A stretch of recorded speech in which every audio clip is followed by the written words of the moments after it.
Uma nova lei sancionada em julho na capital criou a Política Municipal para a População Imigrante. É a primeira lei do tipo no país que articula políticas públicas para garantir direitos sociais e acesso aos serviços públicos.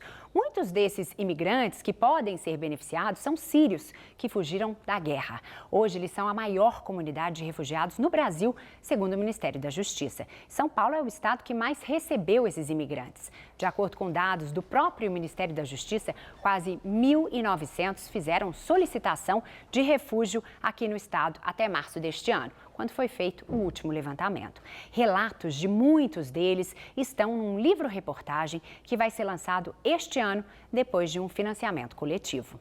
Para falar mais sobre esse trabalho, a gente conversa agora com as duas autoras, a Gabriele Albiero e a Luísa Aguiar. Oi, meninas, obrigado por terem vindo aqui falar para a gente um pouco mais desse trabalho. A gente que agradece. Essa crise humanitária na Síria, que tem efeitos no mundo inteiro, é a segunda maior crise humanitária é a maior, aliás, depois da Segunda Guerra Mundial.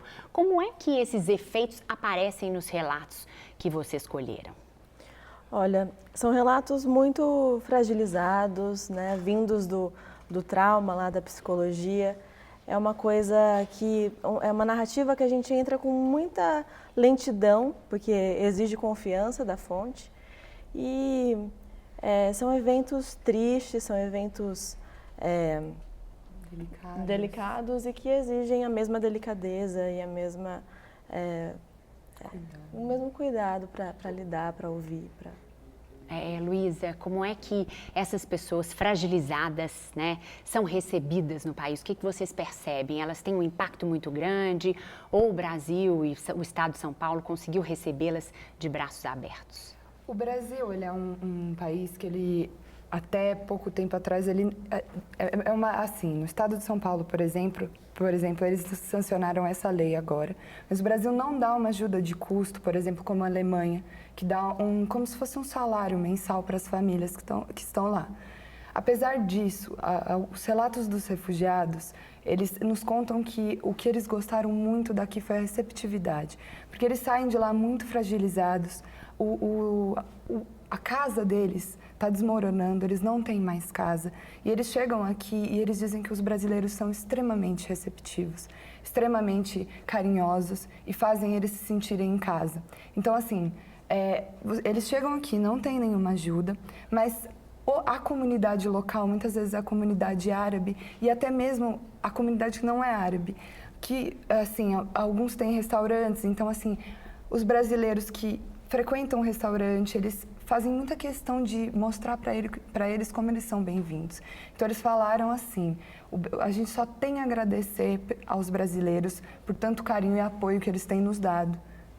São Paulo tem quase 2.000 refugiados sírios. O que faz com que eles escolham São Paulo? Essa receptividade ou a perspectiva de ter trabalho aqui? Acho que principalmente a perspectiva, mas tem outro fator muito importante, que é que São Paulo tem uma comunidade árabe muito forte. E é uma comunidade muito acolhedora.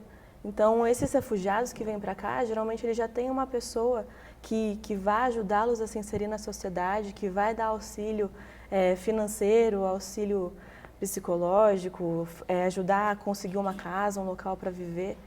E isso é muito importante. Muitas vezes os refugiados sírios até não passam por ajudas do governo, da Caritas, por exemplo, como os outros refugiados, porque eles já se inserem na sociedade a partir dessa comunidade.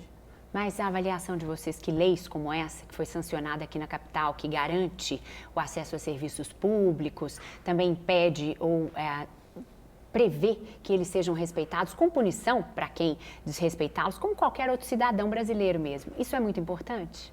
Muito. Muito, mas assim, o que eles dizem, por exemplo, eles comparam muito com a Europa, né? Porque poucos países, até pouco tempo atrás, estavam dando abertura para que eles entrassem no país. E na Europa, por exemplo, eles têm que entrar ilegalmente, porque o refúgio você consegue quando você pisa no país.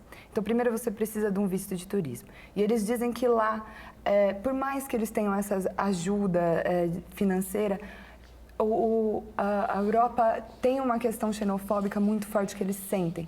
E aqui, eles não sentem isso. Então, assim, É muito importante que essa lei seja sancionada, porque estamos vendo muitos discursos de ódio, muitos, de todos os lados, e eles chegam aqui extremamente fragilizados com essa ideia do estereótipo do árabe, do Oriente Médio, e eles, na verdade, acabam ficando surpresos porque eles não esperam tanta receptividade. O brasileiro, ele é um povo muito misturado, então esse acolhimento, esse se sentir parte é muito importante. Bom, infelizmente o nosso tempo é curto, mas eu gostaria que vocês falassem um pouquinho o título do livro e o que falta para ele ser lançado.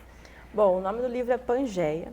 Pangeia é uma teoria de um meteorologista alemão que no começo do século XX afirmou que os continentes eles não estavam dispostos tal como estão hoje. Eles eram uma única massa extensa, sem fronteiras e sem delimitações. É a partir dessa perspectiva que a gente traça a narrativa do livro.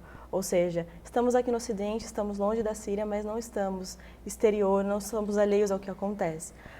A guerra na Síria, ela acontece na Síria, mas ela tem consequências mundiais. E a consequência aqui no Brasil é o refúgio, e é a partir do refúgio que a gente vai chegar até a guerra. É a partir da narrativa dos refugiados. Bacana. Estamos com um tempo bem curtinho. Vou falar rapidinho. A gente está com uma campanha de financiamento coletivo, a gente decidiu publicar de maneira independente. É no Catarse? Isso, é na plataforma Catarse, Catarse com S, é www.catarse.me/Pangeia. Bacana. Lá estão todas as informações. Quem quiser ajudar ou quem quiser conhecer mais, é só acessar o site. Bacana, menina, bom trabalho, sucesso no livro. Foi um prazer ouvi-las. Muito prazer, muito obrigada. O Repórter São Paulo de hoje fica por aqui. A gente se vê amanhã. Até lá.